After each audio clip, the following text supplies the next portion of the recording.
अगर कोई झूठ बोल रहा हो लेकिन उसके झूठ से किसी का भला भी होता हो तो क्या वह झूठ झूठ होकर भी सही होगा? ये सवाल पूछने में जितना सरल है, काश इतना ही सरल इसका जवाब होता। पर अगर इसी सवाल का जवाब हम दुनिया के दो सबसे महान फिलोसोफर से पूछें तो उनका जवाब क्या होगा? क्या होगी उनकी फिलोसफी? आइए जानते हैं।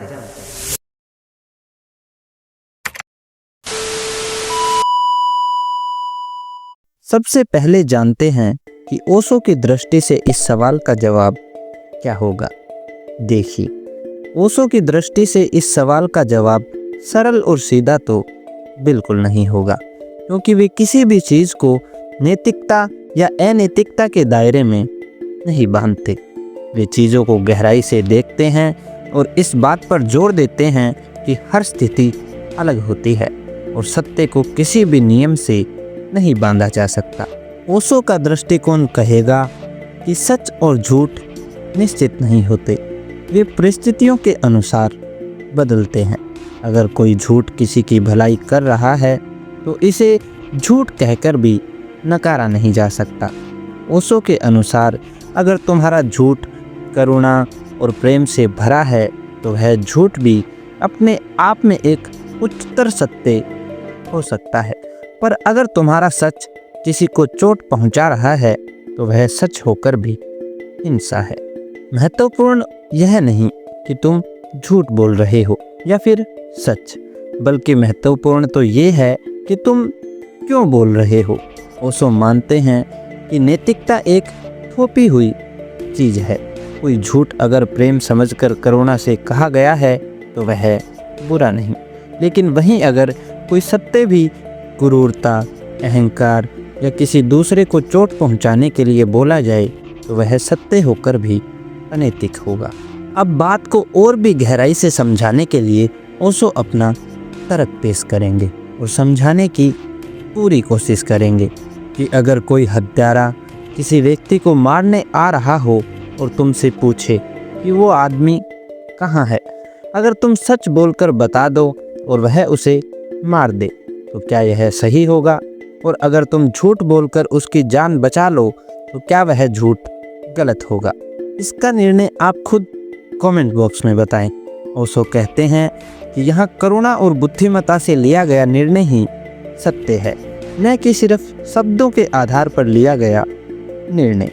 अब अगर ओशो की इन सारी बातों का निचोड़ निकाला जाए तो ओशो के अनुसार झूठ या सच को नैतिकता के पैमाने पर नहीं तोलना चाहिए, बल्कि देखना चाहिए कि उसकी जड़ में क्या भावना छिपी है।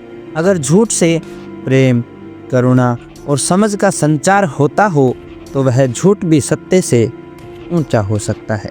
कुछ ऐसा जवाब होगा ओशो का। अब जानते हैं कि इसी सवाल का जवाब बुद्ध की दृष्टि से क्या होगा। देखिए, बुद्ध के विचार सत्य, करुणा और एक सही दिशा पर केंद्रित होते हैं। वे झूठ और सच को नैतिकता के दायरे से नहीं देखते, बल्कि वे इसे विजडम और करुणा के आधार पर परखते हैं। इसीलिए बुद्ध का दृष्टिकोण थोड़ा अलग होगा। बुद्ध का दृष्टिकोण कहेगा कि ऐसा कुछ मत बोलो जो किसी को दुख पहुंचाता हो, ऐसा कुछ मत कहो जो हानिकारक हो, ऐसा कुछ मत बोलो जो सत्य ना हो, बल्कि ऐसा बोलो जो उपयोगी हो और जो दयालुता और समय के अनुसार सही हो।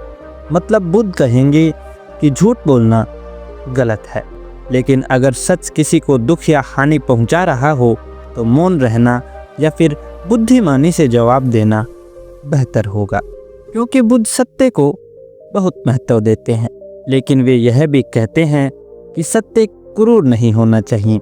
अगर सत्य किसी को अनावश्यक रूप से कष्ट देता है तो उसे कहने का सही तरीका ढूंढना चाहिए।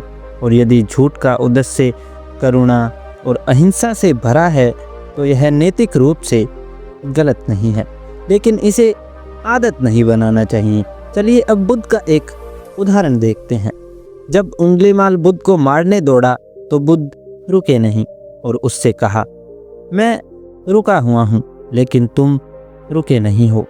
उंगलीमाल चौंक गया। उसे लगा कि बुद्ध ने झूठ बोल दिया, लेकिन फिर बुद्ध ने उसे समझाया कि मैं हिंसा और क्रूरता से रुक चुका हूँ, लेकिन तुम अभी भी उसमें लीन हो। बुद्ध ने सीधे तौर पर सच या झूठ नहीं कहा, बल्कि बुद्धिमत्ता से उत्तर दिया, जिससे उंगलीमाल को सत्य का बोध हुआ। अब अगर बुद्ध की सारी बातों का निचोड़ निकाला जाए तो बुद्ध के अनुसार झूठ बोलना सही नहीं है, लेकिन अगर सच हिंसा, दुख या क्रूरता लाए तो उसे कहने का सही तरीका ढूंढना चाहिए, या फिर मौन या बुद्धिमानी से उत्तर देना चाहिए। ये क्रूर सत्य से भी बेहतर हो सकता है। अगर करुणा से प्रेरित होकर बोला गया झूठ भी अगर अहिंसा को जन्म देता है तो वह झूठ नहीं बल्कि राइट स्पीच का हिस्सा बन जाता है। देखो, ओशो का कहना है कि झूठ और सच परिस्थितियों पर निर्भर करते हैं, जबकि बुद्ध का कहना है कि राइट स्पीच महत्वपूर्ण है और इससे भी ज़्यादा महत्वपूर्ण है अहिंसा और करुणा। वहीं ओशो का समाधान कहता है कि झूठ अगर करुणा और प्रेम से कहा गया हो तो वह झूठ भी सच से ऊंचा हो सकता है, और बुद्ध का समाधान कहता है कि सच अगर हानिकारक है तो सोच विचार कर उत्तर देना ही सही रहेगा। अब अगर इन दोनों विचारकों के उत्तर का निचोड़ निकाला जाए तो इनका जवाब होगा कि झूठ अगर करुणा, प्रेम और भलाई के लिए है तो वो झूठ नहीं होगा बल्कि एक उच्च स्तर का सच होगा। फिर भी उत्तर देने से पहले हमेशा अपने सर्वोत्तम बुद्धि का उपयोग कर लेना चाहिए। तो दोस्तों, अब कमेंट बॉक्स सिर्फ आपके ओपिनियन का वेट कर रहा है। आपका जवाब क्या होगा? कमेंट बॉक्स में अपनी राय जरूर दें। अगले पार्ट में जानेंगे कि सुकरात और लाओ त्सो का इसी सवाल पर क्या जवाब होगा। वीडियो अगर अच्छा लगा हो तो एक प्यारा सा लाइक जरूर करें और सब्सक्राइब करें आपके अपने चैनल फिलोसोफर विंग्स को। फिलोसोफर विंग्स मतलब एक कदम विचार की ओर। धन्यवाद।